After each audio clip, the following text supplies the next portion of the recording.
This has been a huge topic of conversation. The Kamala Harris tax policy that she's proposing for 2025, very interesting, and let's talk about this really quick.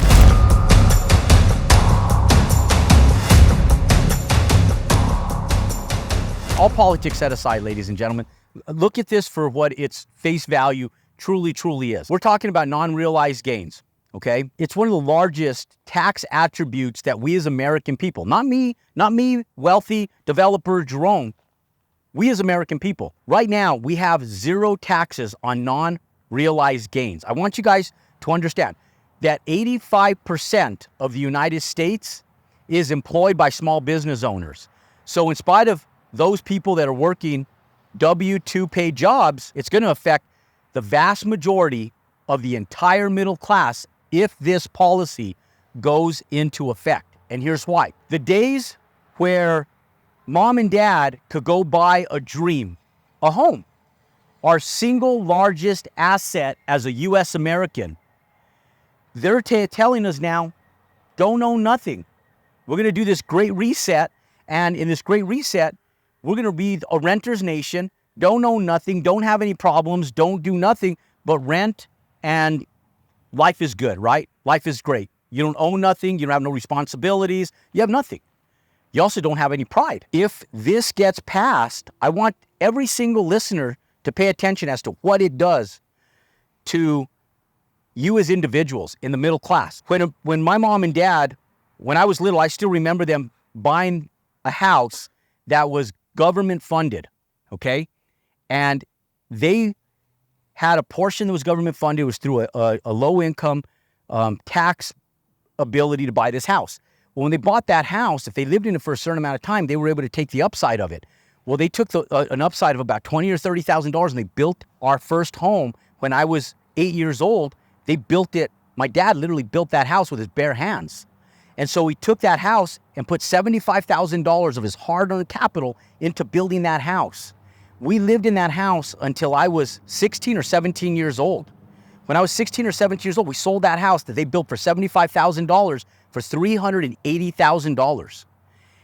All of that non-realized gains, they could take $200,000 of gains to my dad and another $200,000 to my mom, and together they could take between a $400,000 and $500,000 tax write-off on all the realized gains on that house, meaning they pay zero income taxes. So they did that, and they took that $385,000 minus the $70,000 that they put plus depreciation, and they rolled that money into another house that they built. That house that they built was worth over $500,000. When I was about 19 years old and I was in college, they sold that house and they went and bought another one. And so they put that $385,000 into another house, paying zero taxes.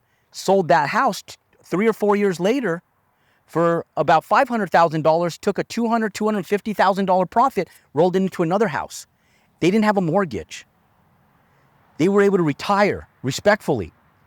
You understand that if we get rid of non-realized gains, all that disappears. So we'll go from 0 to 20%, and once they have a tax on it, what's that 20% going to do? Is it going to go from 20% to 30% to 40%? And now, when you sell a house, if you depreciate your house, which is one of the number one best attributes that you have as a tax write-off, is to be able to depreciate your house every year. So most homeowners are accustomed to depreciating their house 2%, 3% every single year. So let's say that you depreciate your house for 10 years at 2%. That's a 20% write-off that a tax deduction that you've written off based on depreciation. Now, if you sell your house and you have realized gains, you're going to have to pay taxes not only on the upside of what you make on that house, but you're going to have to capture the gains of that depreciation at the end when you sell that house. So now you sell your house, you now have a tax liability.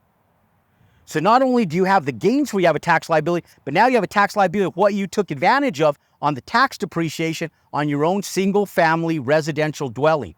We've never had that before, ladies and gentlemen. If you don't believe that this is possible, just look at what Canada's doing. Canada does it, and Canada is our next-door neighbor. So if Canada's doing it and we're going to do it, we're going to land up in the same situation. We have very high taxes. Ladies and gentlemen, before you get too happy about what they're selling to you, educate yourself on the real consequences if this goes into policy, and be smart and wise about it. I want you to understand just the effect of the single one issue with non-realized gains.